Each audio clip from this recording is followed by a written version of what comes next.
Alright, round two. Let's see if we can do any better. Ugh. One hand. Okay, so one mana hands are generally really bad.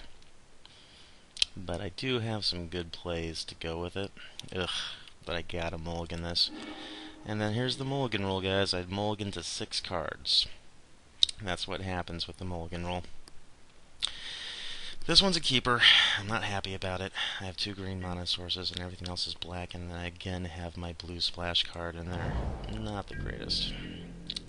But it is what it is. Does he start off with... Nope, not a turn 1 Herald, so that's good. Okay. Blackland was key there. Yeah, I'm just gonna go ahead and pass. I would much rather play the Ruthless Ripper as a morph. It's a great card with a great morph ability. Let's see here. What's he start off with? He just dropped a Horde Ambusher. Okay. That's fine. Interesting. Well, I really don't want to trade off my Ruthless Ripper for a Horde Ambusher. I think I'm going to go ahead and just drop a Disowned Ancestor. It might seem weird, but that's what I'm going to go ahead and do. He has a red splash. That's really interesting. Red, white, green. You don't see that often in this format. Alright, well, I'm going to block. Usually they have some sort of trick to go with this, but we'll see what he's got. Wow, alright, what's this? Awaken the Bear? Yep, sure was. That's too bad. Alright. Yep, our opponent's deck has been really good. That was terrible. Well, I'm gonna go ahead and drop this face down. And yeah, we'll see what he does. Now, the nice thing about this guy is I can morph him by just revealing a black card, and he's got a great ability, and he's got Death Touch. So if he wants to trade, we can trade, but we'll see. He may just have removal for this, which would be really sad for me, but we'll see. Yep, sure did. Ugh, this guy's deck is great. Alright, well, I'm gonna go ahead and unmorph this, and I'll show him the Scavenger. This way, I deal 2 points of damage to him, and I get some... I believe it's Life Drain. Is it Life Drain? Nah, it's just 2 points of life lost. Alright. I'm gonna take 2 points of damage here again, unfortunately. Not liking the way my games have been going. Let's see what he does. Oh, he's down to... He only has 3... Ooh, sweet. Alright. I'm gonna go ahead and cast a Scavenger. Now, if he attacks in, I'm probably just going to take it. I really don't want to lose this guy. He's too good, and I'd much rather get that Billowing Saddle. Yeah, he's got some sort of a trick. So I'm going to go ahead and take it, and I'm going to drop a Billowing Saddle. He has a follow-up. Yep. And that is a High Spire Mana Sea. God, this guy's deck is really good. I hate to say it. Well, I gained some life. And that's perfect, because I can get that Abomination online now. Alright, so I'm going to attack. He probably takes it. He sure does. Alright. And I drop this big boy right here. He's a good man. And now I can block that guy pretty easily.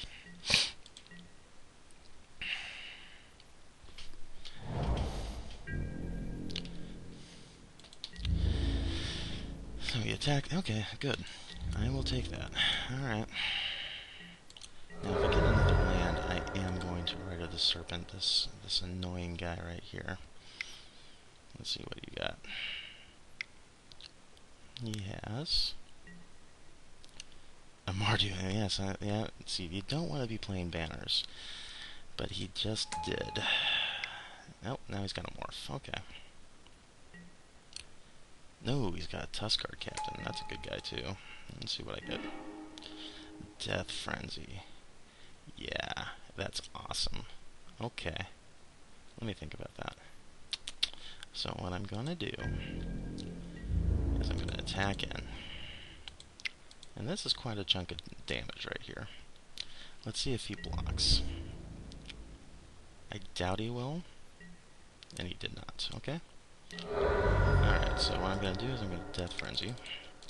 And I'm going to kill one of his creatures, and I'm going to gain 1 life from it, which might be important. It might not be important, but it helps. And I really want 1 more mana so that I can either get this thing off the board or this thing off the board. Or go ahead and cast an Abomination of Gudul. Let's see what he does.